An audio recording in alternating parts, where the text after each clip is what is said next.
Chicken piece పైన చాలా క్రిస్పీగా లోపల చాలా సాఫ్ట్గా ఉండే కేఎఫ్సి స్టైల్ చికెన్ పాప్కార్న్ ఎలా ప్రిపేర్ చేయాలో ఒకసారి చూద్దాం రండి. Tasty chicken popcorn. ముందుగా చికెన్ని చిన్న చిన్న పీసెస్గా కట్ చేసుకొని బౌల్లో వేసుకోవాలి.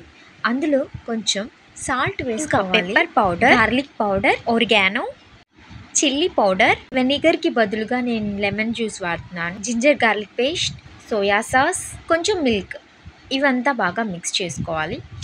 రెడ్ చిల్లీ సాస్ వేసుకొని బాగా మిక్స్ చేసుకొని ఈ మ్యారినేషన్ మిక్స్చర్ని డీప్లో పెట్టుకోవాలి. ఇప్పుడు చిల్డ్గా ఉండే వాటర్ని తీసుకోవాలి, బాగా కూల్గా ఉండాలి వాటరు. ఇప్పుడు ఒక బౌల్లో మైదా కొంచెం, కార్న్ఫ్లోర్ కొంచెం వేసుకోవాలి. ఆ తర్వాత అందులోని కొంచెం గార్లిక్ పౌడర్, తర్వాత అందులోనే ఒరిగానో, రెడ్ చిల్లీ పౌడర్, కొంచెం సాల్ట్ బాగా మిక్స్ చేసుకోవాలి. ఇప్పుడు మ్యారినేట్ చేసుకున్న చికెన్ పీస్ని ఈ పౌడర్లో బాగా కోట్ చేసుకోవాలి.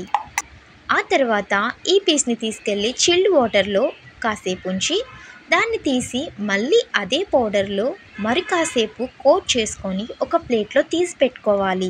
Repeat the same process. ఇప్పుడు ఒక ప్యాన్ పెట్టుకొని డీప్ ఫ్రైకి సరిపడా ఆయిల్ వేసుకొని చికెన్ పీసెస్ని 1 by 1 డ్రాప్ చేసుకోవాలి. వీటిని బాగా ఫ్రై చేసుకోవాలి, అంటే ఈ విధంగా రావాలి. అంతే, మన KFC style chicken popcorn ready.